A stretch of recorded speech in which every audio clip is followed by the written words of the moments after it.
आज के लेक्चर का आगाज करते हैं। लेक्चर नंबर 11 हमारा, chapter 2 basic concept of fighting start किया था हमने। उसमें हम लर्निंग ऑब्जेक्टिव 10 पे थे, जो कि बेस कर रहा था प्रोफेशनल स्केप्टिसिज्म पे। हमने जो प्रोफेशनल स्केप्टिसिज्म का कंसेप्ट स्टडी किया था, तो उसकी एग्जांपल्स के प्रैक्टिस में और एग्जाम में वो इस कंसेप्ट को कैसे टेस्ट कर सकता है, हमारे सामने डिफरेंट सिचुएशंस लेके आएगा और हमने देखना है कि इस सिचुएशन में कैसे रिस्क इंक्रीज होता है। तो वो सिचुएशन जो वो नॉर्मली केस स्टडी में टेस्ट करता है, हमने उन सारी सिचुएशंस की एक लिस्ट बनाई और वन बाय वन उनको डिटेल में स्टडी कर रहे थे, ठीक है। क्योंकि इनमें से हर सिचुएशन हमने आगे चल के अपनी फर्दर स्टडीज में डिटेल में पढ़नी है। तो बेसिक डिस्कशन अगर अभी हो जाए तो नेक्स्ट लेवल पे अंडरस्टैंडिंग आसान हो जाती है। कुछ हमने सर्कमस्टेंसेस कल पढ़ ली थी, कुछ आज पढ़ने जा रहे हैं। अच्छा, एक चीज़ बता दूं आपको, आज मेरी तबीयत कुछ ठीक नहीं है, गले में प्रॉब्लम है। नहीं असल में नहीं बैठ के नहीं मसला, वो बैठ चलने फिरने का नहीं, गले का है वो प्रॉब्लम। हाँ जी, प्रॉब्लम डॉक्टर वैसे ही ज़्यादा बोलने से मना करते हैं, लेकिन जाहिर है एक छुट्टी में पहले कर चुका था, इस वीक में दूसरी छुट्टी नहीं। मैं सिर्फ ये बताना चाह रहा था कि आज का लेक्चर थोड़ा स्लो टेम्पो पे होगा, ठीक है। चलिए, हाँ, लेकिन फिर भी जाहिर है बाज़ का कंसेप्ट ऐसे होता है जिसमें बंदा जरा जज्बाती हो ही जाता है। तो डिस्कशन चल नहीं रहा माइक, चल इधर तो वैसे चल रहा है, चेक कीजिए पीछे, उधर से चल रहा है जी भाई। एंड में जो भाई बैठे हैं, आवाज़ आ रही है आपको? मुझे लग रहा है बाकी साउंड थोड़ा कम, चेक करवा दीजिए। अभी रहने दें, बाद में चेक करवा दीजिए। चलिए, अच्छा मुझे ये बताइए, हमने लिस्ट में कौन कौन सा पॉइंट पढ़ लिया था? वन बाय वन मैं आपसे पूछूंगा, आपने क्विकली मुझे बताते जाना है कवर कर लिया था कि नहीं। पहला, intended sale of shares or business. क्या सीखा था हमने? प्रॉफिट इंक्रीज करेंगे ताकि ज्यादा प्राइस मिले, करेक्ट। जब क्लाइंट लोन एक्वायर करना चाह रहा है, कैसे रिस्क है? क्योंकि वो अपने प्रॉफिट और एसेट्स को ज्यादा ओवरसेट करने ताकि ज्यादा लोन मिले। अच्छा, दो पॉइंट्स है, एक अनयूजुअल ग्रोथ, ये भी किसी हद तक रिस्क है कि पिछले साल की निस्बत इस साल सेल ज्यादा, और दूसरा डिक्रीज ऑफ सेल्स, पिछले साल की निस्बत। एग्जाम पॉइंट ऑफ व्यू से ज्यादा बड़ा रिस्क कौन सा वाला? डिक्रीज ऑफ सेल्स का। और डिक्रीज ऑफ सेल्स में हम कम से कम दो रिस्क तो जरूर आइडेंटिफाई करते हैं। एक वैल्यूएशन ऑफ इन्वेंट्री ऑब्सोलेट, और दूसरा इम्पेयरमेंट ऑफ फिक्स्ड एसेट्स। हाँ, अगर क्वेश्चन में इंटेंजिबल्स भी दिए हुए हैं तो फिर हम तीसरा इंटेंजिबल की इम्पेयरमेंट का रिस्क भी डिस्कस करते हैं, लेकिन सारे इंटेंजिबल की इम्पेयरमेंट का रिस्क नहीं होगा जो उस प्रोडक्ट से रिलेट कर रहे हैं जो फ्लॉप हुई है, जिसकी सेल्स नहीं हो रही। Management bonus based on financial performance, आईकैप का सबसे ज्यादा टेस्ट करें। हाँ जी बिल्कुल, अगर हम सीएफओ को कह देंगे जी 10% कमीशन मिलेगा, तो जाहिर है वो प्रॉफिट को ओवरसेट कर ताकि ज्यादा से ज्यादा उसे significant transaction at year end, हाँ, खास तौर पे सेल्स रिकॉर्ड किया जाता है, फिक्स सेल रिकॉर्ड की जाती है ताकि टारगेट्स को अचीव किया जा सके। हाँ जी, और हिस्ट्री रिसर्च हमें ये बताती है कि फाइनेंशियल स्टेटमेंट में सबसे ज्यादा जो फ्रॉडलेंट एंट्री पास की जाती है वो डेटर्स डेबिट सेल्स क्रेडिट की एंट्री पास की जाती है। इंपोर्ट एक्सपोर्ट, एक्सचेंज रेट्स का बिल्कुल, और खास तौर पे ये रेंट पे जो रिसीवेबल पेबल होता है उसका। जी, सेल और परचेज की ट्रांजैक्शन में अगर कैश डिलीवरी से पहले या डिलीवरी के बाद रिसीव या पे किया गया है, हाँ जी, तो रिस्क होता है। बजाय ये कि डिलीवरी के टाइम पे कंप्लीट सेल रिकॉर्ड की जाए, परचेज रिकॉर्ड की जाए, रिस्क होता है कि कैश की बेस के ऊपर सेल या परचेज रिकॉर्ड कर रहे होंगे, जो गलत है। Inconsistency between sources, different sources of evidence, ये हमारा बहुत से चैप्टर्स में कंसेप्ट आएगा। हाँ, इसमें फर्दर प्रोसीजर हम परफॉर्म करते हैं, क्योंकि हम जो ऑडिट एविडेंस ऑब्टेन करते हैं वो एक सोर्स से नहीं होता, और डिफरेंट सोर्सेज से हम ऑब्टेन करते हैं, ठीक है। ये एग्जांपल आप हमारे 3-4 टॉपिक्स में यूज होगी, एक कंफर्मेशन वाले में, फिर एक एनालिटिकल प्रोसीजर। कंफर्मेशन बताया था ना हमने, कुछ और बैलेंस कंफर्म करवाया और डाटा ने कुछ और कंफर्म किया, उस कंफर्मेशन वाले चैप्टर में एक कंसेप्ट आएगा। फिर एनालिटिकल प्रोसीजर में आएगा कि हमने अंदाजा लगा के बताया कि हमारी एस्टिमेटेड अमाउंट इतनी होनी चाहिए, एक्सपेंस इतना होना चाहिए, क्लाइंट ने कुछ और रिकॉर्ड किया हुआ है, फर्क आ जाए, उसमें एक कंसेप्ट अप्लाई होता है। फिर इसके बाद जब हम रिपोर्ट वाले टॉपिक में पढ़ेंगे कि हमने फाइनेंशियल स्टेटमेंट्स को वेरीफाई कर दिया, लेकिन उसके साथ डायरेक्टर रिपोर्ट अटैच की गई और फाइनेंशियल स्टेटमेंट डायरेक्टर रिपोर्ट में इनकंसिस्टेंसी है, वो तो ये इनकंसिस्टेंसी वाला अहम कंसेप्ट। अच्छा, मैंने आपको बताया था इनकंसिस्टेंसी के दो और नाम भी बताए थे, कॉन्ट्राडिक्शन और डिसएग्रीमेंट। गोइंग कंसर्न इश्यूज, पहली चीज कंपनी को गोइंग कंसर्न इशू किन रीजंस की वजह से फेस करना पड़ता है कि कंपनी गोइंग कंसर्न, कई सालों से कंटिन्यूइंग लॉसेस हो, कंपेटिटिव प्रोडक्ट आ जाए मार्केट में, कोई लाइसेंस वगैरह कैंसिल हो जाए कंपनी का, हाँ जी, उसकी करंट लाइबिलिटीज ज्यादा हो जाए, एसेट्स कम हो जाए, रेशियोज वगैरह पुअर है वगैरह वगैरह। ये तो होगी वो चीजें जिनकी वजह से गोइंग कंसर्न इशू राइज होता है। अब गोइंग कंसर्न इशू है तो इसमें एज ऑडिटर हमारे लिए क्या रिस्क है कि मैनेजमेंट ने इसको एडिक्वेटली डिस्क्लोज या काउंट फॉर नहीं किया होगा। सिग्निफिकेंट रिलेटेड पार्टी ट्रांजैक्शन, इसमें पहले मुझे बताए रिलेटेड पार्टी कौन सी होती है भला? ये कोई अहम चीज, ये कोई ऑर्गेनाइजेशन भी हो सकते हैं, इंडिविजुअल भी हो सकते हैं। ऑर्गेनाइजेशन के एग्जांपल में holding subsidy associated companies, individual के एग्जांपल में डायरेक्टर, सीईओ वगैरह, या इनके जो रिश्तेदार होते हैं वो भी रिलेटेड। और रिस्क क्या होता है कि अगर इनके साथ सिग्निफिकेंट ट्रांजैक्शंस हैं, हो सकता है मार्केट टर्म्स एंड कंडीशन में ना हो, हाँ जी बिल्कुल, वो म्यूचुअल बेनिफिट के लिए हो, वो हो सकता है मार्केट टर्म्स एंड कंडीशन पे ना हो। सिग्निफिकेंट एस्टिमेट्स, इसमें पहले बताइए एस्टिमेट्स कौन कौन से होते हैं? Provision for bad debts, depreciation, legal cases, बिल्कुल ठीक। और इनमें रिस्क क्या होता है कि क्लाइंट ने एप्रोप्रिएटली प्रोविजन या डिस्क्लोजर इंक्लूड नहीं किया होगा। अच्छा, डेफिशिएंसी इंटरनल, ये तो हम पढ़ लिया था कि नहीं पढ़ा? यानी जब कभी क्लाइंट के सिस्टम में डेफिशिएंसी होगी इंटरनल कंट्रोल सिस्टम में, रिस्क बढ़ेगा ज्यादा। जैसे फर्ज कीजिए 2-3 इंटरनल कंट्रोल के एग्जांपल आपके साथ शेयर कर लेता हूं, हालांकि करंट टॉपिक ऐसा नहीं है। एक क्लाइंट हमारा है, वो हर मंथ पे बैंक रिकंसिलिएशन स्टेटमेंट बनाता है। दूसरा क्लाइंट 6 महीने बाद बनाता है बीआरएस। किसमें रिस्क ऑफ मिसस्टेटमेंट कम है? जो हर महीने बीआरएस बनाता है उसमें रिस्क ऑफ मिसस्टेटमेंट कम है, क्योंकि वो जो भी एरर्स डिफरेंसेस वगैरह होंगे टाइमली बेसिस पे आइडेंटिफाई करके करेक्ट कर रहा है। इसी तरह एक क्लाइंट हर इन्वेंट्री की हर मंथ एंड पे स्टॉक काउंट करता है और दूसरा 3 महीने बाद करता है, तो जो मंथली बेसिस पे स्टॉक काउंट कर रहा है उसमें रिस्क चोरी का कम, क्योंकि जो भी चोरी चुकारी है वो टाइमली बेसिस पे आइडेंटिफाई होगी, करेक्टिव एक्शन ले रहे होंगे उसको रोकने के लिए। तो इसका मतलब हुआ ये बैंक रिकंसिलिएशन स्टेटमेंट प्रिपेयर करना, स्टॉक काउंट करना, ट्रांजैक्शंस की अप्रूवल देना, एक ट्रांजैक्शन पे एक से ज्यादा लोगों को पॉइंट करना, ताकि अगर कोई एक बंदा चोरी या फ्रॉड करना चाहे दूसरा बंदा उसको देख रहा हो, ये सारी इंटरनल कंट्रोल की एग्जांपल्स है। तो अगर इंटरनल कंट्रोल सिस्टम में डेफिशिएंसीज हैं, बिल्कुल उससे रिस्क हमारा इंक्रीज होगा।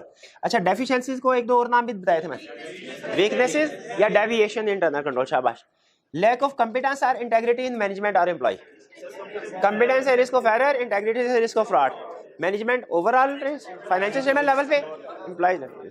वैल्यूएशन ऑफ इन्वेंट्री में कल हमने बहुत से केसेस पढ़े थे जिनकी वजह से इन्वेंट्री की वैल्यू पे फर्क पड़ता है, उसकी एनआरवी इफेक्ट होती है। रिस्क है कि क्लाइंट ने इसे राइट डाउन टू एनआरवी नहीं किया होगा। और इसी को एक्सप्लेन करते हुए मैंने आपको एक अहम रूल बताया था, जो आप जब रिस्क असेसमेंट की केस स्टडीज कर रहे होंगे उस वक्त आपके काम आएगा। हाँ जी बिल्कुल, वन इंफॉर्मेशन में अफेक्ट मैनी एरियाज, और फिर वन एरिया में भी अफेक्टेड बाय मैनी इंफॉर्मेशन। ये एक रूल है, ये बाद में भी सिखाऊंगा, लेकिन अभी अगर आप इसको लिख ले और याद रखें तो आपने केस स्टडी को प्रेजेंट कैसे करना है ये आपको प्रेजेंटेशन में हेल्प करेगा ये रूल। आगे चलते हैं, next 40 inventories held at various location या विद थर्ड पार्टी या physical count was not done at balance sheet date, ये भी हमने कवर कर लिया था। अच्छा, इसमें एग्जाम पॉइंट ऑफ व्यू से जो अहम था इनमें से वो था physical count was not done at balance sheet date. तो हमने कल ये भी सीखा था कि अगर बैलेंस शीट डेट के बाद या पहले स्टॉक काउंट हुआ है तो हम कैसे वर्किंग के जरिए से बैलेंस शीट डेट की इन्वेंट्री को एस्टिमेट कर सकते हैं। वो डिपेंड करता था, अगर बैलेंस शीट डेट के बाद स्टॉक काउंट हुआ है तो हम रिवर्स चलते थे, यानी परचेजेस को लेस और सेल्स को ऐड करते थे, अकाउंटिंग रिकॉर्ड को भी चेक करते थे। और अगर फर्ज कीजिए 31 दिसंबर के बजाय 15 दिसंबर को स्टॉक काउंट हो गया तो अप्रोच हमारी सेम रहेगी कि दरमियानी ट्रांजैक्शंस को वेरीफाई करना है। अब की बार परचेजेस ऐड होगी, sales. Addition to fix asset में हमने पढ़ा कि कैपिटलाइजेशन एरर हो जाता है, यानी हो सकता है कि कुछ एरर जो रिपेयर एक्सपेंस से कैपिटलाइज कर दिया हो या कैपिटल एक्सपेंडिचर को एक्सपेंस आउट कर दिया हो। तो हमने कहा कि उसमें एक तो लिस्ट लेके उसके नेचर ऑफ एक्सपेंसेस जो कैपिटलाइज एक्सपेंस आउट उससे अंदाजा लगाएंगे, प्लस लेजर को स्कैन करके उसके अमाउंट से भी अंदाजा लगा लेते हैं। अच्छा, फिर revaluation of property plant and equipment. क्या हमारे अकाउंटिंग स्टैंडर्ड इजाजत देते हैं कि हम प्रॉपर्टी प्लांट इक्विपमेंट को रीवैल्यू कर लें? बिल्कुल वो इसकी इजाजत देते हैं, लेकिन इसमें रिस्क होते हैं, 2-3 रिस्क होते हैं, मैं आपके साथ शेयर करता हूँ। एक बड़ा रिस्क ये होता है कि क्लाइंट ये कह सकता है, उसकी हो सकता है 10 प्रॉपर्टीज हो और उनमें से आपको पता है मार्केट में कुछ जगहों पे प्राइसेस बढ़ती हैं, कुछ पे कम भी हो जाती हैं। तो खास तौर पे आजकल कोरोना के दिनों में प्रॉपर्टी प्राइसेस क्योंकि इन्वेस्टर कम है, तो रिस्क ये होता है कि कंपनी ने जिन प्रॉपर्टी की वैल्यू ज्यादा है उनको रीवैल्यूड अमाउंट पे शो किया है और जिन की वैल्यू कम हुई है उनको कॉस्ट पे शो किया है। अच्छा, ये कंपनी को भी पता होता है कि ये तरीकाकार आईएफआरएस में गलत है। आईएफआरएस कहते हैं कि इंटायर क्लास को रिवैल्यू, अगर आप किसी एसेट को रिवैल्यू कर इंटायर क्लास को कर, तो ये सिलेक्टिव रिवैल्यूएशन यानी चेरी पिकिंग करना, अच्छी प्रॉपर्टी को रिवैल्यू पे शो करवा देना, बाकी प्रॉपर्टी को कॉस्ट पे, कंपनी ये करती है। तो फिर इसकी जस्टिफिकेशन क्या देती है कि सर बाकियों की भी रिवैल्यूएशन हो रही है लेकिन अभी वो एक्सपर्ट काम कर रहे हैं, वो वैल्यू लगाएंगे फिर हम करेंगे, अभी फिलहाल बैलेंस शीट डेट पे अभी वैल्यू नहीं हुई तो आप ऑडिट रिपोर्ट दे दें। तो क्या ये अलाउड है सिलेक्टिव रिवैल्यूएशन? नहीं अलाउड। ठीक है, तो रिवैल्यूएशन में एक प्रॉब्लम तो ये होती है कि क्लाइंट सिलेक्टिव रिवैल्यूएशन करता है। दूसरी प्रॉब्लम ये होती है सम टाइम वो एक्सपर्ट को अपने साथ मिला लेता है और उसे कहता है कि मेरी मर्जी की वैल्यू साइन कर दो, मैं तुम्हें फीस तुम्हारी मर्जी की देता हूं। इसीलिए एज ऑडिटर पहले क्या हुआ करता था, आज से समझ लीजिए 10-12 साल पहले के जो ऑडिटिंग स्टैंडर्ड होते थे, वो कहते थे चूंकि हम एक्सपर्ट नहीं है उस फील्ड के, हम प्रॉपर्टी डीलर, प्रॉपर्टी वैल्यूअर तो नहीं है, इसीलिए अगर किसी एक्सपर्ट को हायर किया गया है, उस एक्सपर्ट ने जो भी काम किया है उसकी रिपोर्ट लें, उसमें जो वैल्यू आ रही है उसकी बेस पे आप बैलेंस शीट में काउंटिंग डिस्क्लोजर वगैरह जो भी है कर दीजिए। पहले ये हुआ करता था। अब वो कहते नहीं, अब उन्होंने रिक्वायरमेंट बढ़ा दी। उन्होंने कहा जब कभी रिवैल्यूएशन होगी आपने 2 काम लाजमी करने हैं। एक, वो जो वैल्यूअर वैल्यूएशन कर रहा है उसको चेक करे, उसको वैल्यूएट करे, वो इंडिपेंडेंट है कि नहीं, कॉम्पिटेंट है कि नहीं, वो इस काबिल था कि नहीं था, मार्केट में उसकी रेपुटेशन क्या है। ठीक है, क्योंकि जो लोग इस तरह के काम करते हैं आपको पता है मार्केट है, मार्केट में अंदाजा हो जाता है कौन किस तरीके से काम कर रहा है, तो आपने ये चीजें चेक करनी है। और दूसरा, उसकी रिवैल्यूएशन रिपोर्ट को भी पढ़ना है कि उसमें जो उसने अजम्पशंस, मेथड्स वगैरह यूज किए हैं वो ठीक है कि नहीं। हाँ, पढ़ने का ये मतलब नहीं है कि हम उसकी रिपोर्ट को चैलेंज कर रहे हैं, हम सिर्फ ये देख रहे हैं उसकी टेक्निकल कॉम्प्लेक्स कैलकुलेशन को भी हम नहीं चेक कर रहे हैं, हम सिर्फ ये देख रहे हैं कि जो बड़े बड़े डिसीजन जजमेंट्स वगैरह होती हैं वो ठीक है कि नहीं। अच्छा, यहाँ पे ना कुछ स्टूडेंट्स का इख्तलाफ आता है। हमारा एक पूरा चैप्टर है जो ये बताता है कि अगर क्लाइंट ने कभी रिवैल्यूएशन करवाई हो तो हमें क्या क्या प्रोसीजर परफॉर्म करने चाहिए। उस चैप्टर के 2 बड़े हिस्से हैं।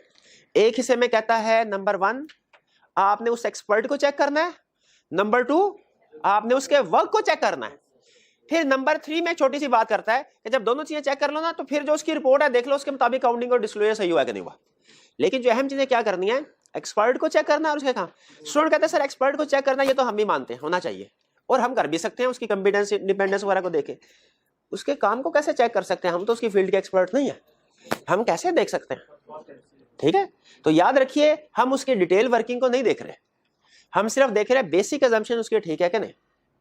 जैसे फर्ज कीजिए अगर प्रॉपर्टी की वैल्यूएशन है, हम इतना तो देख सकते हैं ना कि भाई कितने एरिया की वैल्यूएशन की है। अगर क्लाइंट के पास जो टाइटल डॉक्यूमेंट्स है प्रॉपर्टी का वो 2 कनाल का है तो वैल्यूएशन रिपोर्ट में 2 कनाल ही आ रहा है, कहीं 4 कनाल की वैल्यूएशन तो नहीं कर दी। ठीक है, अगर वो प्रॉपर्टी है रेजिडेंशियल एरिया की तो क्लाइंट ने उसकी वैल्यूएशन कमर्शियल तो नहीं कर दी। इस तरह की चीजें देख, और इस तरह की चीजें हम देख सकते हैं रिपोर्ट में। ठीक है, तो याद रखिए क्लाइंट ने रिवैल्यूएशन करवाई, हमारे लिए सबसे बड़ा रिस्क क्या हो सकता है कि या तो एक्सपर्ट कॉम्पिटेंट कैपेबल नहीं होगा, इंडिपेंडेंट नहीं होगा, और दूसरा उसकी रिपोर्ट जो है वो हो सकता है ठीक ना हो। इसीलिए जब कभी याद रखें, जब कभी क्लाइंट किसी भी एक्सपर्ट को, एग्जांपल रिवैल्यूएशन की दे रहा हूं, ठीक है, केस स्टडी को सामने रखते हुए, लेकिन स्टैंडर्ड कंसेप्ट क्या सिखाता है कि ये सिर्फ प्रॉपर्टी की रिवैल्यूएशन पे नहीं है। ठीक है, बाज़ लायबिलिटीज की भी रिवैल्यूएशन होती है, वैल्यूएशन कैलकुलेशन वगैरह, पेंशन लायबिलिटीज मुश्किल काम है। आप कभी भी किसी भी एरिया में किसी भी एक्सपर्ट को यूज करें तो उसमें रिस्क होता है कि एक हो सकता है वो एक्सपर्ट ठीक नहीं, कॉम्पिटेंट कैपेबल इंडिपेंडेंट नहीं, और दूसरा उसका काम हो सकता है ठीक। तो हमेशा हमने दोनों चीजों को चेक करना है। तो यहाँ पे example revaluation of property plant equipment किया है 5 पेपर के क्वेश्चन को सामने रखते हुए, यानी इसमें जो एक्सपर्ट होगा वो प्रॉपर्टी वैल्यूअर है। लेकिन याद रखिए एक्सपर्ट प्रॉपर्टी वैल्यूअर के अलावा दूसरे लोग भी, इंजीनियर भी हो सकते हैं। ठीक है, तो कोई भी expert, for example property valuer, client ने एंगेज किया है, हम उसकी रिपोर्ट को एज इट इज एक्सेप्ट कर लें नहीं, हमने उस एक्सपर्ट को भी वैल्यूएट करना है, उसके रिपोर्ट को भी, लेकिन रिपोर्ट में टेक्निकल कम्प्लेक्स चीजें नहीं देखनी, सिर्फ उसकी एजम्पशंस मेथोडोलॉजीज देखनी है। मैंने कुछ आपको 2-3 एग्जांपल बताई, बाकी मजीद उस चैप्टर में डिस्कस करेंगे। ठीक है, ये अहम था, इसको ज़हन में रखिएगा। रिवर क्लोजर ऑफ फैक्ट्री, सीफैप लेवल पे उसने 2-3 दफा पूछा ये, और कैफ लेवल पे उसने एक दफा पूछा। एक पास पेपर का क्वेश्चन है, उसमें डिस्कस हुआ क्लोजर ऑफ फैक्ट्री, लेकिन चूंकि पेपर का डिफिकल्टी लेवल वो बढ़ा रहा है। ठीक है, अभी वैसे रिसेंटली जो पेपर है वो इजी था, लेकिन एक्सपेक्टेड है कि इस दफा इतना इजी पेपर नहीं होगा। और अगर आप देखें, नहीं तैयार रहना चाहिए हमें, बाकी दुआ यही करेंगे एंड में कि इजी पेपर आ जाए। ठीक है, लेकिन बहरहाल सुन लें, क्लोजर ऑफ फैक्ट्री क्या है। अच्छा, इसको स्टूडेंट गोइंग कंसर्न के साथ मिक्स कर देते हैं। तो मैं यहाँ पे एक गोइंग, किस सिचुएशन में गोइंग कंसर्न की तरफ जाना, किस में नहीं जाना, वो क्लियर करना चाहता हूँ। भाई एक गिलास गर्म पानी करवा दिया। अगर क्लाइंट की 3 प्रोडक्ट्स हैं, एक प्रोडक्ट फ्लॉप हो गई, 2 प्रोडक्ट्स अभी चल रही हैं, और फ्लॉप होने वाली प्रोडक्ट के बारे में नहीं बता रहा कि वो मेजर थी या माइनर थी, गोइंग कंसर्न का इशू आएगा? बताइए, आएगा क्या? शाबाश, नहीं आएगा। क्यों नहीं आएगा? चल रही है। अगर मेजर प्रोडक्ट एज्यूम, लेकिन क्वेश्चन में उसने नहीं बताया, इसका मतलब है आप उसको बराबर ही एज्यूम करेंगे। अगली एग्जांपल, क्लाइंट के 3 वेयर हाउसेज हैं, एक में आग लगी और वो बंद कर दिया गया, 2 अभी भी चल रहे हैं। ठीक है, और कोशिश की जा रही है इनकी प्रोडक्शन को बढ़ा के इसकी कंपनसेशन पूरी की जाए। गोइंग कंसर्न इशू है? शाबाश, नहीं है। अगला क्वेश्चन, क्लाइंट का एक ही वेयर हाउस है, आग लग गई, बंद कर दिया, उसकी इंश्योरेंस भी नहीं करवाई थी, अब गोइंग कंसर्न का इशू है। क्लाइंट के प्रोडक्ट्स बहुत सी है, मेजर प्रोडक्ट एक ही है, जो कि 70% सेल होती है, जिसकी कंपनी की टोटल सेल का 70% एक प्रोडक्ट की होती है, ये प्रोडक्ट फ्लॉप हो गई, बैन कर, अब गोइंग कंसर्न इशू है। फर्क समझ आ रहा है? अब मुझे ये बताइए, अगर क्वेश्चन में कहे क्लाइंट की 6 फैक्ट्रीज हैं और उनमें से एक फैक्ट्री लॉस मेकिंग है और क्लाइंट ने उस फैक्ट्री को बंद करने का फैसला किया, पहली चीज मुझे बताया, इसमें गोइंग कंसर्न का रिस्क है क्या? शाबाश, नहीं है। क्यों नहीं है? बाकी की फैक्ट्री तो चल रही है, चले, बल्कि लॉस मेकिंग यूनिट बंद किया है, तो इसका मतलब है उसका तो प्रॉफिट थोड़ा बढ़ेगा। ठीक है, तो बाकी की फैक्ट्री, ये गोइंग कंसर्न इशू नहीं है। ठीक है, हाँ, अगर एक ही फैक्ट्री होती और कोरोना वायरस की वजह से वो भी बंद हो जाती 6 महीने के लिए, फिर गोइंग कंसर्न इशू होता। और अगर आप देखें प्रैक्टिस में, जो कोरोना वायरस के बाद वाला जो ये रैंड है, जिन कंपनीज का, अगर उनके प्रोडक्ट की नेचर ऐसी थी कि फिजिकल ऑपरेशन ज्यादा थे, उनमें गोइंग कंसर्न इश्यूज आए। बहुत से कंपनीज में गोइंग, और बहुत सी कंपनीज बंद भी हुई है। अच्छा, अब यहाँ पे ये तो हमें पता चल गया कि अगर 3-4 फैक्ट्रीज उनमें से एक बंद हो जाती है, गोइंग कंसर्न का रिस्क नहीं है। तो फिर कौन सा रिस्क है? 2 रिस्क में फैक्ट्री के अंदर ना, फैक्ट्री के अंदर उसकी प्रॉपर्टी की वैल्यू पे तो कोई फर्क ज्यादा नहीं पड़ता, फैक्ट्री बंद हो जाए तो फर्क पड़ता है। हाँ, उसके अंदर जो एसेट्स पड़े हुए हैं उनके ऊपर उनका क्या करना है, क्योंकि वो चलेंगे नहीं, बंद हो जाएंगे और वो शायद बेचने पड़ेंगे। और दूसरा, वहां पे जो एम्प्लॉय काम कर रहे थे उनका क्या करना है। ठीक है, जहन में ये आता है कि एक फैक्ट्री बंद हुई है ना, तो उसके एसेट्स और एम्प्लॉयज को दूसरी फैक्ट्री में शिफ्ट कर लो। प्रैक्टिकली ऐसा नहीं होता, खास तौर पे जो डेली वर्कर्स होते हैं, वो आपको पता है वो जिस इलाके में रहते हैं ना, उसके इर्द गिर्द काम करते हैं, वो ज्यादा दूर नहीं जाते। तो यहाँ पे 2 बड़े रिस्क राइज होंगे। पहला रिस्क, अब मशीनरी काम नहीं कर रही, उसका रिस्क है कि इंपेयर्ड हो जाएगी वो, या तो आपको बेचनी पड़ेगी। ठीक है, वो क्योंकि अब देखिए, आपका इरादा उसको यूज करने का तो नहीं है, यूज करने का, फैक्ट्री क्लोज कर दी, अब आपने उसको बेचना है। अकाउंटिंग क्या कहती है, पता नहीं शायद आपने पढ़ी होगी या नहीं पढ़ी, लेकिन अकाउंटिंग ये कहती है, जब आपके कोई फिक्स एसेट्स हो, जब आपके कोई फिक्स एसेट, यहां पे रख दीजिएगा, जब आपके फिक्स एसेट्स हो और आपने उनको बेचने का इरादा किया है, आपने 2 काम करने हैं। पहला काम, उनको फिक्स एसेट से निकाल के करंट एसेट में डाल दें, क्योंकि अब आपने उसको इस्तेमाल नहीं करना, बेचना। और दूसरा, अब उसकी मजीद डेप्रिसिएशन वगैरह चार्ज नहीं करने, क्योंकि अब उसको यूज नहीं कर रहे, फिक्स एसेट में ये काम करना। तो और एक और, उसको जब आप फिक्स एसेट से करंट एसेट में लाते हैं ना, अब आपने उसको कॉस्ट पे नहीं लेना, रिवैल्यूएशन अमाउंट पे लेना है। शाबाश, ये पढ़ा हुआ आपने? अच्छा चलें ठीक है, नहीं भी पढ़ा हुआ तो सिंपल कंसेप्ट है, कोई मसला नहीं। देखिए असल में जो कंसेप्ट होते हैं ना, उन्हें अकाउंटिंग के कंसेप्ट को भी हम बगैर कैलकुलेशन के भी समझ सकते हैं। कैलकुलेशन करना जैसे मैंने जो कंसेप्ट बताया सब, लेकिन चूंकि एग्जाम में क्वेश्चन न्यूमेरिकल होता है तो प्रैक्टिस लाजमी होती है। तो याद रखिए जो कंसेप्ट मैं ऑडिट में आपको अकाउंटिंग के कंसेप्ट बताया करूंगा ना, वो ज़बानी कलामी बताया करूंगा कि ये काम करना है, इसकी इजाजत है, इसकी इजाजत नहीं है। जैसे मैंने अभी बताया कि रिवैल्यूएशन करनी है, सारी क्लास की करनी है, सिलेक्टिव रिवैल्यूएशन नहीं करनी। बात समझ आ गई आपको? अब इसी को आप अकाउंटिंग में न्यूमेरिकल क्वेश्चन के जरिए कर रहे होंगे, ठीक है? तो वो सब्जेक्ट की नीड है। यहाँ पे ऑडिट में अकाउंटिंग के कंसेप्ट्स क्या डिस्कस होते हैं? यस, लेकिन उनकी कैलकुलेशन डिस्कस नहीं होती, सिर्फ मेन कंसेप्ट डिस्कस होते हैं। तो मेन कंसेप्ट हमारा क्या हुआ? अगर किसी फैक्ट्री को क्लोज करेंगे, पहली चीज दो चीजों के ऊपर रिस्क आता है, एक एसेट्स के ऊपर, एक एम्प्लॉइज। एसेट्स के ऊपर उनकी वैल्यूएशन का रिस्क होता है। क्यों? उनको फिक्स एसेट से निकाल के करंट एसेट में डालना है, उनकी रिवैल्यूएशन करनी है और आइंदा से डेप्रिसिएशन नहीं होगी, ठीक है? अब चूंकि रिवैल्यूएशन करनी है तो फिर रिस्क रिवैल्यूएशन वाला आ गया, ठीक? दूसरा, क्लाइंट ने हो सकता है रिवैल्यूएशन के बगैर इसको डाल दिया। दूसरा, एम्प्लॉइज का क्या करना है? अच्छा, अगर तो कोई छोटी मोटी बेकरी हो ना तो उसमें कोई रिस्क नहीं होता। एम्प्लॉय आ जाए, आप उसको कह दें भाई कल से ना आना, वो कहेगा ठीक है। छोटी मोटी प्राइवेट ऑर्गेनाइजेशन में ऐसा होता भी है। हाँ, शाबाश शाबाश। लेकिन कॉर्पोरेट कल्चर में यानी कंपनी स्टाइल बिजनेस में सारा काम जो होता है वो आपको पता है कि एक मैकेनिज्म के जरिए से हो रहा है। तो उसमें एम्प्लॉइज के साथ एक कॉन्ट्रैक्ट किया जाता है जिसमें लिखा होता है कि आपने जब हमें छोड़ना है तो 6 महीने पहले नोटिस देना है या 3 महीने पहले। हम जब आपको निकालेंगे 6 महीने या 3 महीने पहले नोटिस देंगे। और अगर आप एम्प्लॉइज को अर्जेंटली निकालते हैं, कंपनसेशन देनी पड़ती है। शाबाश शाबाश, ये कंसेप्ट पढ़ा हुआ? बीएम, कंपनसेशन देनी पड़े। तो मुझे ये बताइए, फैक्ट्री को क्लोज कर रहे हैं, एम्प्लॉइज को निकाल रहे हैं, अब जो कंपनसेशन पे करनी है उसको रिकॉर्ड करना चाहिए कि नहीं करना चाहिए? बिल्कुल करना चाहिए।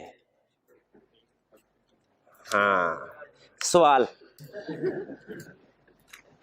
क्लोजर ऑफ फैक्ट्री में दो रिस्क हैं, valuation of property plant and equipment और दूसरा कंपनसेशन ऑफ एम्प्लॉइज। ये कैलकुलेट, ये हम एज ऑडिटर ये देखने के लिए कि क्लाइंट ने जो एम्प्लॉइज को कंपनसेशन देनी है वो सही रिकॉर्ड की है कि नहीं। एक चीज बता दीजिए क्या प्रोसीजर परफॉर्म करेंगे, सिर्फ वन बाय वन। शाबाश, उनका एम्प्लॉयमेंट कॉन्ट्रैक्ट देखेंगे। उस एम्प्लॉयमेंट कॉन्ट्रैक्ट में लिखा होगा कि जहां पे ये लिखा होता है कि जी 3 महीने का नोटिस है, ये भी लिखा होता है कि अगर अर्ली आपको हमने निकाला तो हम आपको 3 महीने की सैलरी के बराबर कंपनसेशन देंगे। शाबाश। तो बिल्कुल सबसे अहम इसमें होता है कॉन्ट्रैक्ट लेटर। और इसके बाद दूसरे नंबर पे होता है समटाइम जो यूनियन वगैरह होती है ना, लेबर यूनियन, उनके साथ भी बार्गेनिंग चल रही होती है, तो वो भी देखते हैं कि जी बार्गेनिंग किस लेवल पे है। बहरहाल क्लोजर ऑफ फैक्ट्री क्लियर हो गया। प्रोविजन फॉर वारंटी, एक तो वारंटी में ना इनहेरेंट रिस्क है, बाय डिफॉल्ट रिस्क है कि एक एस्टीमेट है, ठीक है? तो अगर क्वेश्चन में सिर्फ वारंटी वाली बात आ गई, आपने फिर भी चुप करके कह देंगे रिस्क है, लेकिन समटाइम हमें एडिशनल इंफॉर्मेशन भी दे देता है। जैसे एक केस स्टडी में से इंफॉर्मेशन निकाल के आपके सामने रख रहा हूं। उसने कहा पिछले साल क्लाइंट हर प्रोडक्ट पे 3 साल की सर्विस वारंटी प्रोवाइड करती थी कि फ्री सर्विस प्रोवाइड करेंगे अगर हमारी प्रोडक्ट खराब हो गई, 3 साल। इस साल अपनी सेल को बढ़ाने के लिए कंपनी ने वारंटी पीरियड बढ़ा के 3 की बजाय 5 साल कर दिया। हमने कहा ठीक है। ऊपर जब इनकम स्टेटमेंट में प्रोविजन देखी तो वो जितना एक्सपेंस पिछले साल था तकरीबन उतना ही इस साल था। बताइए इस साल कोई रिस्क है? क्या रिस्क? शाबाश। अगर प्रोविजन 3 साल से बढ़ा के 5 साल किया है तो उसका एक्सपेंस, उसकी जो प्रोविजन बैलेंस शीट में वो भी 3 से बढ़ के, मतलब उसी रेशो से बढ़नी चाहिए, उसी रेशो। पिछले साल अगर 300 मिलियन थी, साल 500 मिलियन होनी चाहिए, या 500 ना सही 400 450 के करीब आसपास होनी चाहिए ना। ये तो नहीं कि जितनी पिछले साल से उतनी इस साल। अब क्योंकि हमें पता है ज्यादा सेट्स रिपेयरिंग के लिए आएंगे तो इसे प्रोविजन फॉर वारंटी इनहैंस। अच्छा, एक क्वेश्चन में उसने डिफरेंट वे में टेस्ट किया। उसने कहा आपकी प्रोडक्ट, अब देखिए इंफॉर्मेशन दे रहा हूं, आपने रिस्क आपने आइडेंटिफाई करना है। इंफॉर्मेशन ये थी कि आप एक प्रोडक्ट सेल करते हैं और उसके साथ वारंटी भी प्रोवाइड करते हैं। प्रोडक्ट जब आपने सेल की तो कुछ कस्टमर्स ने कंप्लेन की कि ये सही काम नहीं कर रही। कंप्लेन्स बाय कस्टमर इंक्रीज हो गई। बताइए क्या रिस्क है? अच्छा, सेल, फ्यूचर की सेल कम हो जाएगी, ये कोई रिस्क नहीं है।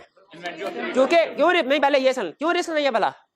हम हिस्टोरिक फाइनेंशियल स्टेटमेंट में काम करें, हम इस साल की फाइनेंशियल में, वो तो फ्यूचर की कम होगी ना। ये रिस्क नहीं है फ्यूचर की सेल कम होगी। हाँ शाबाश। तो एक रिस्क है इन्वेंट्री जो है वो चूंकि अब सही काम नहीं कर रही, उसकी वर्किंग इफेक्ट, तो उसको हो सकता है एनआरबी पे लाना पड़े। और दूसरा हाँ जी फिक्स एसेट भी, और मेन वारंटी भी प्रोवाइड कर रहे थे, वारंटी को भी इंक्रीज करना पड़ेगा, प्रीमियम फॉर वारंटी भी। तो इसका मतलब है अगर कस्टमर्स की कंप्लेंट्स ज्यादा आना शुरू हो जाएं तो उस लिहाज से हमारी वारंटी की प्रीमियम भी इंक्रीज हो जानी चाहिए। आगे ओनरेस कॉन्ट्रैक्ट, ये तो कल क्लियर हो गया था ना। ओनरेस कॉन्ट्रैक्ट मैंने क्या बताया था, is equal to loss making contract. शाबाश। डिस्प्यूट विद मेजर डेटर्स, अच्छा जिस तरह इन्वेंट्री में बहुत सी इंफॉर्मेशन है, डेटर में भी बहुत सी इंफॉर्मेशन है।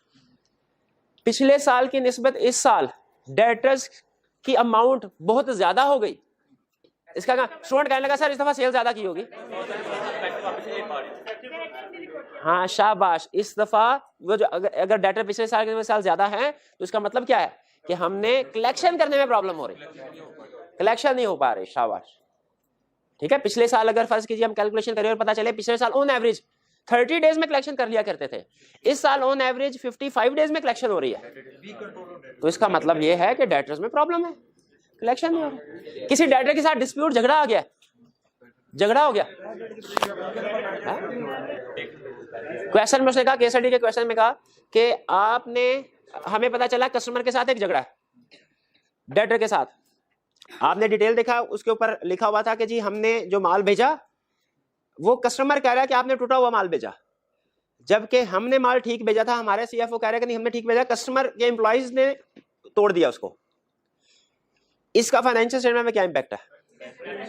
डेटर क्या आपके ख्याल में अब अगर ये डिस्प्यूट में चला गया मामला, क्या पूरे पैसे मिलेंगे? मिलना मुश्किल है, प्रोविजन रिकॉर्ड करनी पड़ेगी। तो इसमें कौन सा रिस्क आ रहा है? प्रोविजन। क्या? शाबाश। आगे चलते हैं। Pending litigations against company, pending litigations against company, pass कीजिएगा जी। तो पेंडिंग लिटिगेशन ये हमारे सब्जेक्ट में अक्सर टेस्ट करता है इस एग्जांपल को। आई क्या इसमें शायद कुछ स्टूडेंट्स ने इसे अकाउंटिंग में पढ़ा हो, कुछ स्टूडेंट ने ना पढ़ा हो, तो मैं अज्यूम कर रहा हूं कि किसी ने नहीं पढ़ा, और जिन्होंने पढ़ा वो भी शायद भूल गए होंगे। तो इसको मैं एक्सप्लेन कर रहा हूं, लेकिन याद रखिए मैं जिस भी काउंटिंग कंसेप्ट को एक्सप्लेन करूंगा ना, अपनी ऑडिट की डोमेन के अंदर रहते रहते करूंगा, यानी जितना को ऑडिट में उसकी टेस्टिंग होती है और जिस तरीके से टेस्ट, इसका ये मतलब नहीं होगा कि ये काउंटिंग आपने सीख ली और सब्स्टिट्यूट हो गया काउंटिंग वाला, नहीं नहीं। जो काउंटिंग के टीचर समझाएंगे वो वही समझा सकते हैं, वो मैं नहीं समझा सकता। मैंने सिर्फ अपने सब्जेक्ट की हद तक एक्सप्लेन करना है कंसेप्ट को। एग्जाम में आपने सबसे पहले जब भी कोई लिटिगेशन आएगी, लिटिगेशन का मतलब क्या होता है? Legal case. आपने ये देखना है कि वो पेंडिंग अगेंस्ट कंपनी है, अगेंस्ट कंपनी है या बाय कंपनी है। अगेंस्ट कंपनी, दोनों में जमीन आसमान का फर्क है, ऐसे ही है। ये हमारे लायबिलिटी साइड की तरफ, वो एसेट साइड की तरफ। ये कंटीजेंट लायबिलिटी का ले, कंटीजेंट एसेट का ले। पहले ये 90% केसेस में पेंडिंग अगेंस्ट कंपनी होगी, ठीक है। अगर पेंडिंग अगेंस्ट कंपनी है तो इसमें आपने देखना है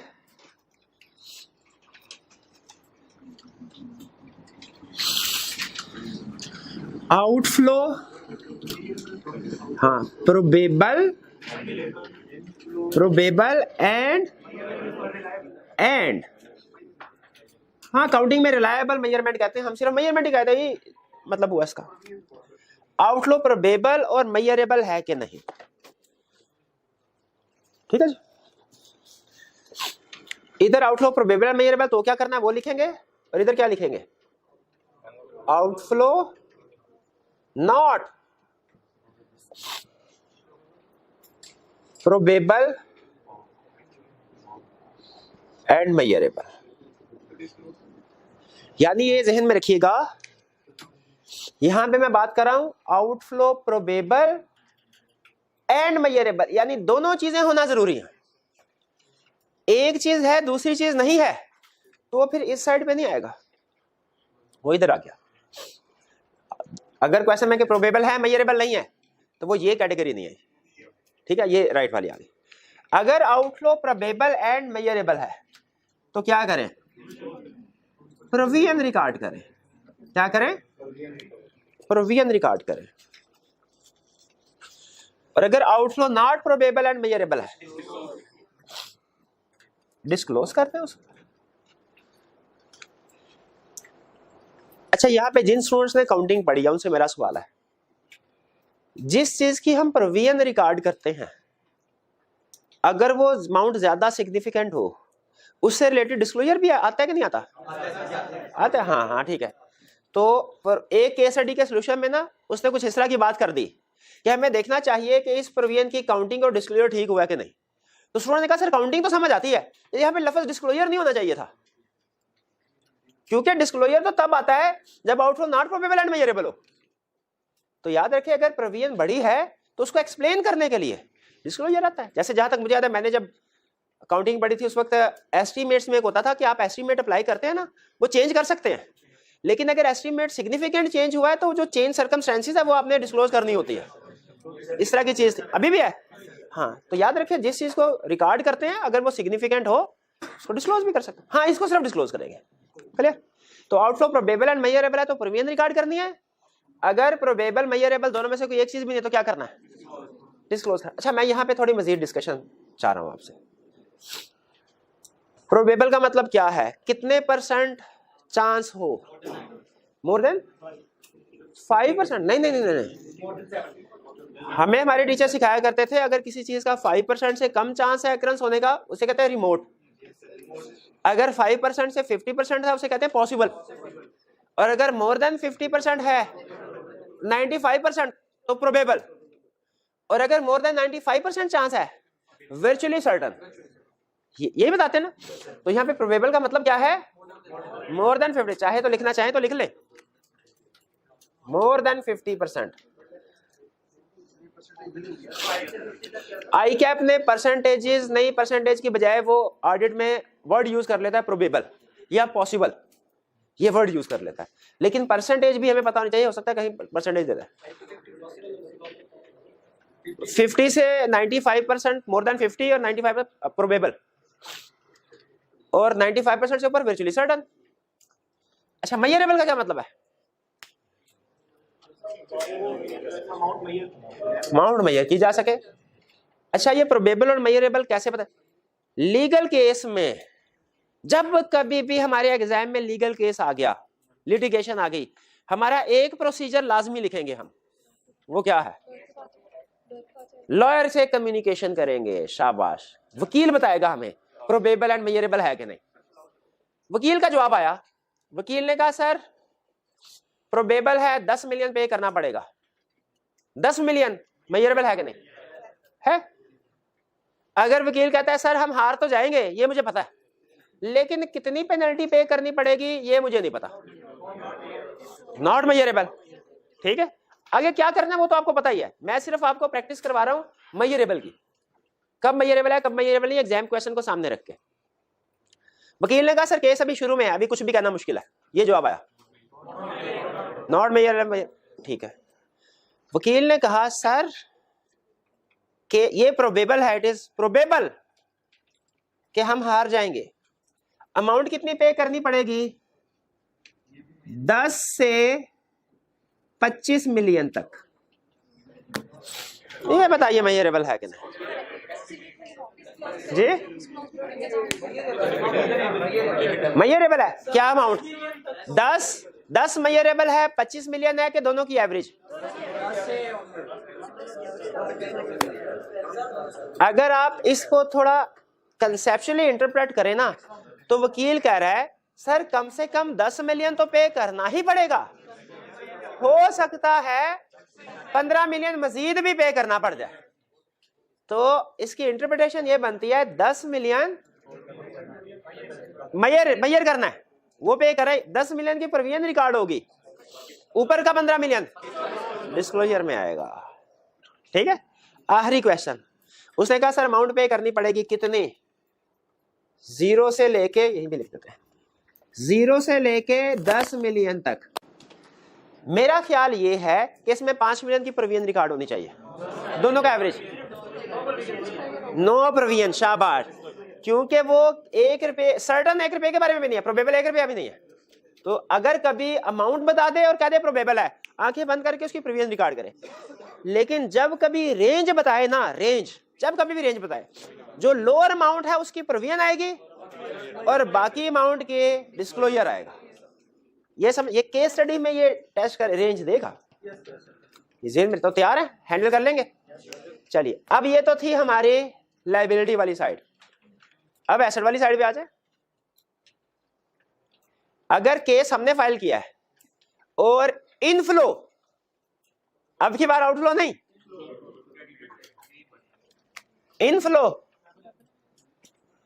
इनफ्लो प्रोबेबल, राइटिंग समझ तो नहीं ना आ रही, मैं इसीलिए बोल रहा हूं साथ साथ। इनफ्लो प्रोबेबल एंड मेजरेबल है तो क्या करना है? डिस्क्लोज करना है। शाबाश भाई, उधर तो प्रोविजन रिकॉर्ड की थी, लेकिन स्टैंडर्ड मना करता है प्रूडेंस कंसेप्ट की वजह से, कहता है एक्सपेक्टेड लॉस रिकॉर्ड कर लो, एक्सपेक्टेड इनकम नहीं रिकॉर्ड करनी, उसका डिस्क्लोजर दे रहे। और अगर आउटफ्लो पॉसिबल है, अगर outflow sorry inflow probable and measurable नहीं है, पॉसिबल है, पॉसिबल है, इनफ्लो पॉसिबल है, तो क्या करना है? फिर कुछ भी नहीं, डू नथिंग। हालांकि इधर जब आउटफ्लो पॉसिबल था तो डिस्क्लोज किया था, लेकिन इधर इनफ्लो पॉसिबल है, कुछ भी नहीं, क्योंकि वही एसेट लायबिलिटी का फर्क, प्रूडेंस कंसेप्ट।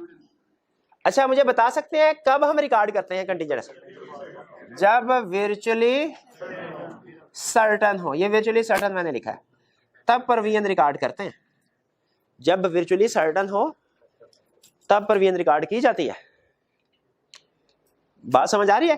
क्राइटेरिया लायबिलिटी के केस में और है, एसेट के केस में और है। एसेट के केस में डिस्क्लोज या रिकॉर्ड करने वाला क्राइटेरिया थोड़ा स्ट्रिक्ट है। क्यों स्ट्रिक्ट है?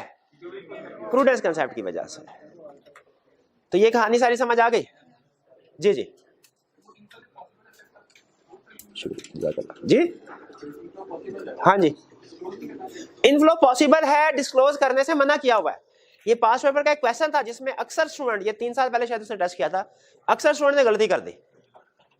उसने कहा कि एक कंटिंजेंट एसेट है जिसमें इनफ्लो पॉसिबल है और क्लाइंट ने कहा डिस्क्लोज कर देते हैं क्योंकि एक्स्ट्रा चीजें डिस्क्लोज करने में कोई हर्ज नहीं है। लेकिन यहाँ पे चूंकि, अच्छा नॉर्मल रूल यही है, एक्स्ट्रा चीजें डिस्क्लोज करने में कोई हर्ज नहीं है, लेकिन जिस चीज को लॉ ने मना किया हुआ है, जिस चीज को स्टैंडर्ड ने मना किया हुआ है, उसको डिस्क्लोज करना गलत है। ये रूल याद रखिएगा। नॉर्मली एक्स्ट्रा चीजें डिस्क्लोज करने में कोई हर्ज नहीं, लेकिन जिस चीज को लॉ ने मना किया है, जिस चीज को काउंटिंग स्टैंडर्ड ने मना किया है, उसको डिस्क्लोज करेंगे तो वो मिसस्टेटमेंट है, मिसस्टेटमेंट है।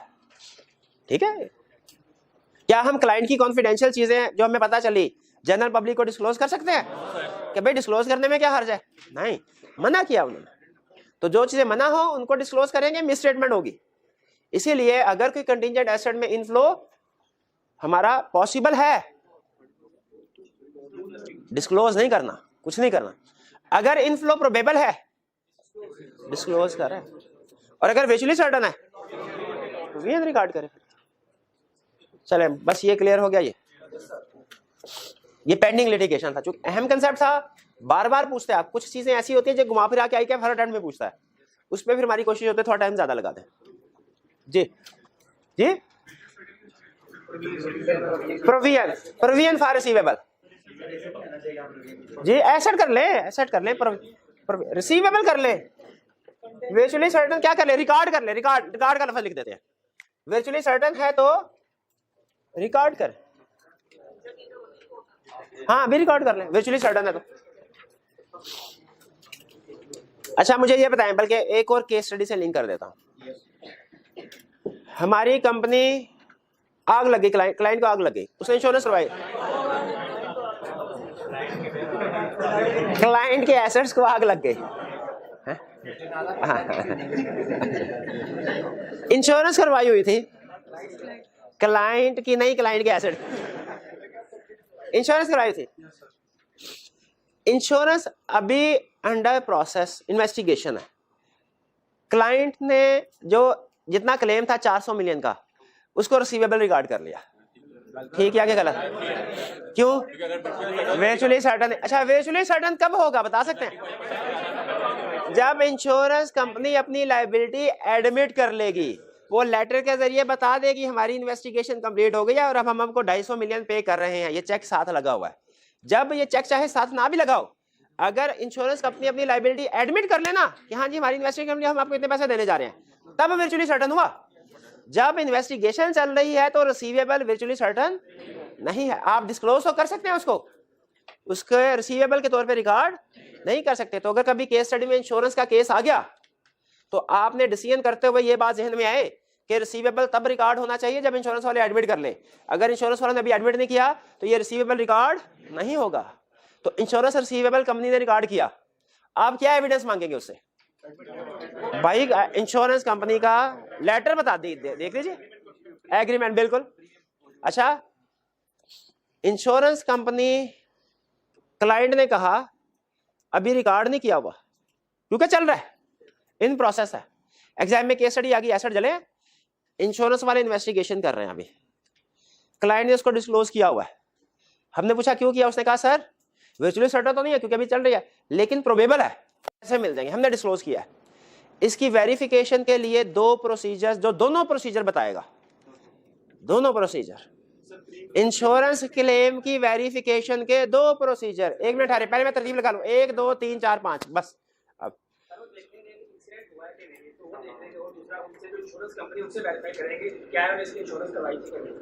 इंश्योरेंस कंपनी से कैसे वेरीफाई कर सकते हैं? कंपनी के पास इंश्योरेंस वालों का लेटर होगा। शाबाश, बिल्कुल ठीक।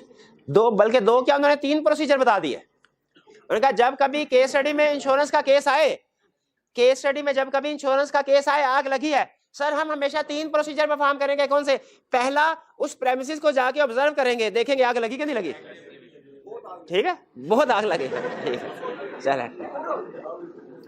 दूसरा केस, उसने कहा सर कंपनी वालों से हम जो इंश्योरेंस कॉन्ट्रैक्ट है वो लेंगे, वो बढ़ेंगे। इंश्योरेंस कॉन्ट्रैक्ट इस चीज को, इस इंसिडेंट को कवर करता था कि नहीं करता था? आपको पता है बाज़ औक़ात इंश्योरेंस में लिखा होता है, वो फोन लेना उसमें भी लिखा होता है जलने गिरने या पानी की सूरत में वारंटी नहीं है फार। तो उसी तरह इंश्योरेंस में बाज़ औक़ात लिखा होता है कि इस चीज के लिए वारंटी नहीं है। तो जब कभी इंश्योरेंस का केस आया, आग लगी, पहला प्रोसीजर क्या? लोकेशन विजिट करो, वकूआ हुआ कि नहीं हुआ। दूसरा, इंश्योरेंस कॉन्ट्रैक्ट पढ़ो, उसमें ये सारी चीजें कवर की गई थी। और तीसरा उन्होंने कहा डेटर्स को अगर हम सर कंफर्मेशन लेटर भेज सकते हैं, क्रेडिटर को कंफर्मेशन लेटर भेज सकते हैं, बैंक को कंफर्मेशन लेटर भेज सकते हैं, लॉयर को कंफर्मेशन लेटर भेज सकते हैं, तो इंश्योरेंस वालों को क्यों नहीं भेज सकते? इंश्योरेंस वालों को भी कंफर्मेशन लेटर भेजेंगे। सर बताइए आपकी इन्वेस्टिगेशन किस स्टेज पे है और अभी तक आपका आउटकम क्या है, कम्युनिकेशन करेंगे। बिल्कुल ठीक। तो ये याद रखिए, इन सिचुएशन को आपने कवर करना है। क्लियर हो गया ये बात? चलिए आगे चलते हैं। Other risk. अच्छा, मैं आपको एक चीज बता दूं, एग्जाम पॉइंट ऑफ व्यू से सबसे अहम वो है किसी भी सिचुएशन में ये डिसाइड करना कि क्या प्रोसीजर परफॉर्म करने हैं। ठीक है, अब जिस लेवल पे आई कैप पेपर सेट कर रहे हैं ना, अगर आप में ये स्किल है, आसानी से पेपर पास हो जाएगा। रट्टे शटे सारे लगा लेते हैं, वो कोई प्रॉब्लम नहीं है। वो अगर अभी आप नहीं भी पढ़े ना, आप इस लेवल पे हैं, जो नॉन सीरियस स्टूडेंट होते हैं फिल्टर आउट हो जाते हैं, वीएफसी के या शुरू के। आप कैफ का ये लास्ट सब्जेक्ट है। अब इस लेवल पे जो स्टूडेंट आए होते हैं ना, उन्होंने 2-3 दफा आई कैफ लेवल पे रगड़े खाए होते हैं, पेपर दिए होते हैं, तो उन्हें पता होता है कि पढ़ेंगे तो पास होंगे वरना नहीं होंगे। तो इस लेवल पे जो मेरा एक्सपीरियंस है, तकरीबन हर स्टूडेंट पढ़ता है, अभी नहीं तो एंड में जाके जरूर पढ़ता है, लेकिन हर स्टूडेंट पास नहीं होता, इसलिए कि वो समझ रहे होते हैं रटल गा लेना काफी है। आप सिर्फ एक स्किल डेवलप कर लें। आपके सामने कोई भी सिचुएशन आए, सोचें कि इसको वेरीफाई करने के लिए मैं क्या प्रोसीजर परफॉर्म करूंगा, ये सोचने की आदत डालें। ठीक है, सोचने की आदत, जितनी आपकी ये जजमेंट रिफाइन होती जाएगी, जितना सीखते जाएंगे, आपकी पास होने की परसेंटेज बढ़ती जाएगी। ये सबसे अहम है। ठीक है, जैसे भाई ने जो प्रोसीजर बताया और आप दूसरे भी प्रोसीजर बताया, मुझे खुशी होती है कि अभी उस लेवल मैंने आपको करवाया नहीं, लेकिन अभी आप सोच रहे हैं। ठीक है, तो जब जाहिर है जब मैं करवाऊंगा तो फिर तो आप माशाल्लाह किसी और लेवल पे होंगे इंशाल्लाह। अब देखें, अब घर जाएं, फर्ज कीजिए घर जाएं और छोटा भाई आपसे कहे कि मैंने कॉपी लानी है, मुझे 50 रुपए दे दो, फौरन सोचें इसका एविडेंस क्या होगा। सोचना शुरू, बिल्कुल सोचना शुरू कर दें, बिल्कुल सोचना शुरू कर दें। बड़े भाई के कॉलेज का टाइम है 8 से 2 तक, वो आया 5 बजे और उसने कहा मेरी तो एक्स्ट्रा क्लास थी। फौरन सोचे क्या एविडेंस होगा। कंफर्मेशन है, हम कहें कॉलेज वालों ने मैसेज किया होगा ना एक्स्ट्रा क्लास का, वो मैसेज दिखाओ। हाँ मैं ठीक, यानी हर सिचुएशन में देखिए आदत डालिए, आप प्रोफेशनल हैं। देखिए जो प्रैक्टिकली हमें सिचुएशन फेस करना पड़ती है ना, लाजमी नहीं सारी की सारी किताबों में लिखी हो, तो हमें आदत डालनी चाहिए अपने आप के हर सिचुएशन में वैल्यूएट कर सके कि इसको अगर हमने वेरीफाई करना है, कंफर्म करना है इसको, तो क्या प्रोसीजर हो सकते हैं।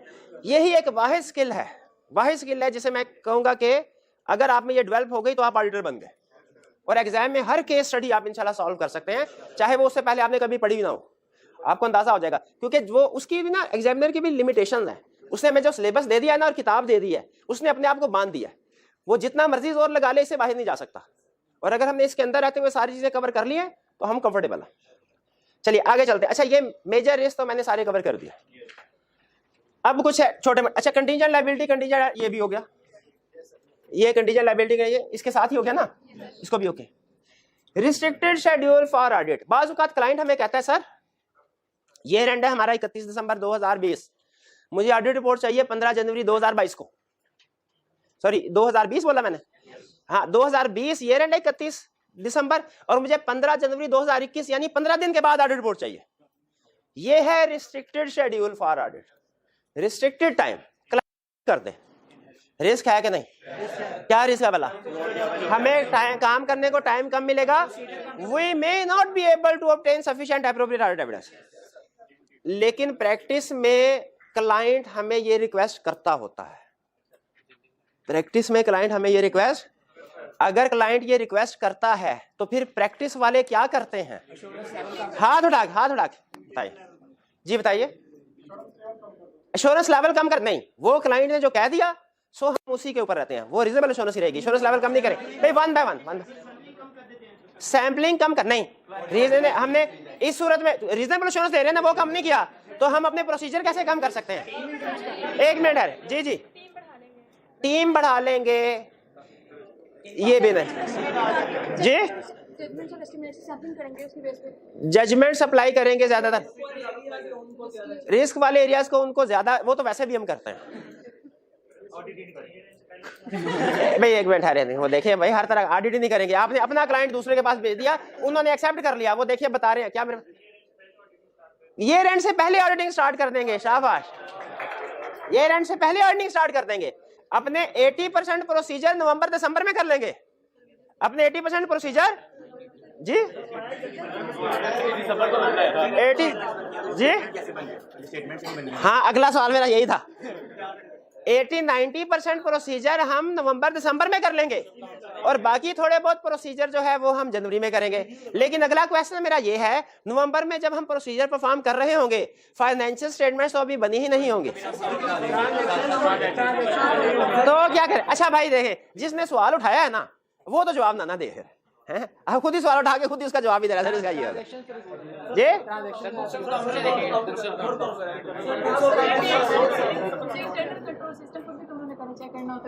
हाँ शाबाश, एक इनका पॉइंट ये बिल्कुल ठीक, इंटरनल कंट्रोल सिस्टम को भी तो चेक करना होता है, तो जो अंडरस्टैंडिंग और टेस्टिंग कंट्रोल्स के ऊपर जो भी हमने काम करना है वो उस फेज में कर लेते हैं, शाबाश बिल्कुल ठीक। और इसके अलावा क्या करेंगे? ये तो हो गया कंट्रोल्स की टेस्टिंग कर लेंगे, अंडरस्टैंडिंग ऑब्टेन कर लेंगे उस फेज में, टेस्टिंग कर लेंगे। इसके अलावा फाइनेंशियल स्टेटमेंट की वेरिफिकेशन के प्रोसीजर में, एक मिनट जी, शाबाश, सेमी एनुअली और क्वार्टरली फाइनेंशियल स्टेटमेंट्स की भी चेकिंग। इसको मैं थोड़ा सा रिफाइन कर लेता हूं। कंपनी अपनी क्या, फर्ज कीजिए हम नवंबर के महीने में 1 नवंबर को गए, अक्टूबर एंड तक की ट्रांजैक्शन कंपनी ने रिकॉर्ड की होंगी क्या? अच्छा ये बुक्स ऑफ अकाउंट्स की बात आ रही थी, वो ठीक थी, रिलेट कर रही है, लेकिन चूंकि रिफाइंड लैंग्वेज नहीं थी मैंने इसलिए उसको एक्सेप्ट नहीं किया। तो कंपनी ने अपने बुक्स ऑफ अकाउंट्स में जो अक्टूबर तक की ट्रांजैक्शन चेक की होंगी उनको चेक कर लेंगे हम। लेकिन याद रखें, उनको चेक करते हुए ध्यान रखना है, इनकम स्टेटमेंट वाली आइटम चेक कर लें, बैलेंस शीट वाली ना करें। क्यों वाला? बैलेंस शीट वाली चेंज हो सकती है, हो सकता है अक्टूबर एंड में डेटर कुछ और हो, दिसंबर में कुछ और हो, अक्टूबर एंड में बैलेंस कुछ हो, बैंक का कुछ और हो, डेटर का कुछ, तो बैलेंस शीट को अवॉइड करना है, इनकम स्टेटमेंट वाली खड़का दें, ठीक है? तो हाँ बिल्कुल बिल्कुल, उनसे भी अगर वो लिस्टेड कंपनी है तो क्वार्टर, उनकी हाफ ईयरली और क्वार्टरली फाइनेंशियल में बन रही होगी, उनको भी हाँ उस नंबर, जिनकी लिस्टेड ना हो तो बुक्स ऑफ अकाउंट्स में एंट्री तो हो रही होगी, उसकी बेस पे आप ट्रांजैक्शन कर लें। बिल्कुल, वो इंटरनल कंट्रोल की बात उन्होंने कर दी, बिल्कुल वो भी लेंगे, बिल्कुल वैलिड पॉइंट। भाई ये क्लियर हो गया? चले आगे चले, आखिरी पॉइंट, अच्छा सॉरी, मैं एक टर्म यहाँ पे ऐड करनी थी। ऑडिटर के पास प्रैक्टिकली दो ऑप्शन, पहली ऑप्शन होती है सारे के सारे प्रोसीजर ईयर एंड के बाद ही परफॉर्म करें। जब हमारे पास खुला टाइम होता है ना 2.5-3 महीने, तो नॉर्मली ईयर एंड के बाद ही प्रोसीजर परफॉर्म होते हैं। लेकिन अगर डेडलाइन स्ट्रिक्ट है, काम ज्यादा करना है, टाइम कम है, तो ऑडिटर क्या करते हैं, कुछ प्रोसीजर ईयर एंड से पहले और कुछ ईयर एंड के बाद, जैसे उन्होंने बताया। इस सेशन को हम कहते हैं कि ऑडिट हमारा 2 हिस्सों में डिवाइड हो गया। एक पार्ट 1 जो कौन सा है, ईयर एंड से पहले, जिसमें हम नॉर्मली इनकम स्टेटमेंट के ऊपर फोकस और इंटरनल कंट्रोल अंडरस्टैंडिंग के ऊपर फोकस करते हैं। इस फेज को नाम दिया गया इंटरिम ऑडिट, इंटरिम ऑडिट। और जो सेकंड फेज होगा ईयर एंड के बाद वाला, इसका नाम दिया गया फाइनल ऑडिट। तो आइंदा जब कभी मैं बोलूंगा ना कि क्लाइंट ने डेडलाइन रिस्ट्रिक्ट करके रखी हुई है, टाइम कम है, तो आपने कहना सर इंटरिम ऑडिट कर ले। ये इंटरिम ऑडिट के टर्म बोलेंगे ना, सारा कंसेप्ट उसमें समेट जाएगा कि क्या कहना चाह रहे हैं, ठीक है। अच्छा, इंटरनल ऑडिट ना लिख लीजिएगा, कुछ स्टूडेंट पता है क्या करते हैं, इंटरिम की बजाय इंटरनल ऑडिट लिख देते हैं, वो टोटली गलत हो जाता है आंसर। इंटरनल ऑडिट नहीं कर, क्या कह रहा हूं, इंटरिम ऑडिट और उसके बाद फिर फाइनल ऑडिट। अच्छा next, predecessor auditor did not want to be reappointed और express modified opinion. Predecessor auditor कौन होता है? अगर आपको पता चले पिछले साल का ऑडिटर इंटरेस्टेड नहीं हो, कह रहा है मैंने इस साल ऑडिट नहीं करना, तो हम क्या खुश होंगे कि उसने ना की, तो तभी हमारे पास क्लाइंट आया। हम रीजन देखेंगे, क्योंकि रीजन क्या होगी, क्लाइंट के मैनेजमेंट की इंटेग्रिटी पे डाउट है, कोई इंटरनल कंट्रोल में मसला हो सकता है फ्रॉड हो, शाबाश, हो सकता है हमें इंफॉर्मेशन नहीं सही प्रोवाइड करे पीछे। तो मुझे बताइए, अगर पिछले ऑडिटर के साथ ये सारा सलूक कर रहे हैं, तो हम उनके मामे के पुत्र थोड़ी हैं कि हमें वो कहेंगे हमें हाथों पे रखेंगे, वो हमारे साथ भी ऐसे करेंगे। तो इसीलिए याद रखें, अगर प्रीडिसेसर ऑडिटर में क्लाइंट में कोई डिसएग्रीमेंट हो ना, तो हम ये क्लाइंट की साइड पे नहीं खड़े होते, हम प्रीडिसेसर ऑडिटर की साइड पे, कि अगर उसने उसके साथ ये सलूक किया ना, हमारे साथ भी अगर उसने उसकी फीस रोकी है ना, हमारी भी फीस रोक ली होगी, रोकेंगे। हाँ, सम टाइम ऐसा होता है कि प्रीडिसेसर ऑडिटर चाह रहा होता है कि मुझे पॉइंट किया जाए, लेकिन फिर भी कुछ रीजन की वजह से उसे पॉइंट नहीं किया जाता। वो आपको पता है, वो इंडिपेंडेंस का इशू आ जाता है कि एक ऑडिटर को मैक्सिमम 5 साल तक कर सकते हैं, बाद में चले। और प्रीडिसेसर ऑडिटर ने मॉडिफाइड ओपिनियन दिया, इसका मतलब ये नहीं वो जान चढ़ाना चाह रहा है, इसका मतलब है फाइनेंशियल स्टेटमेंट में कोई गड़बड़ है। तो अगर पिछले साल गड़बड़ है, मैनेजमेंट ने उसे करेक्ट नहीं किया, सोचे चांसेस है कि नहीं इस साल भी गड़बड़ हो, तो इन दोनों सूरतों में रिस्क राइज हुआ कि नहीं हुआ। अच्छा, प्रीडिसेसर ऑडिटर पता ना किसको कह रहे हैं हम, जिसने पिछले साल का ऑडिट किया। ये हमारा पेटी भाई है, पेटी भाई है हमारा, और ये हमारे बहुत काम आता है। हमारे 5-6 कंसेप्ट ऐसे हैं जो प्रीडिसेसर ऑडिटर से लिंक होते हैं, वो आगे चलेंगे फिर बताएंगे। यहां तक क्लियर हो गया ये? चलिए, ये हमारा लर्निंग ऑब्जेक्टिव 10, और मैंने आपको 3 लेक्चर लगाए हैं इस पे। तो आप कहेंगे सर ये 3 लेक्चर में क्या एक छोटा सा लर्निंग ऑब्जेक्टिव सीखा, लेकिन आपको इस चीज का अंदाजा नहीं है। मुझे सब पूरी बुक में सबसे, पूरे सिलेबस में सबसे अहम कंसेप्ट ये है। हाँ जी, तो आपने इसको पढ़ना है और समझना है, पढ़ना है समझना है, पढ़ना है समझना है, याद करने की जरूरत नहीं है। ठीक है, चलिए आज का लेक्चर यहाँ खत्म करते हैं हम। अल्लाह हाफिज।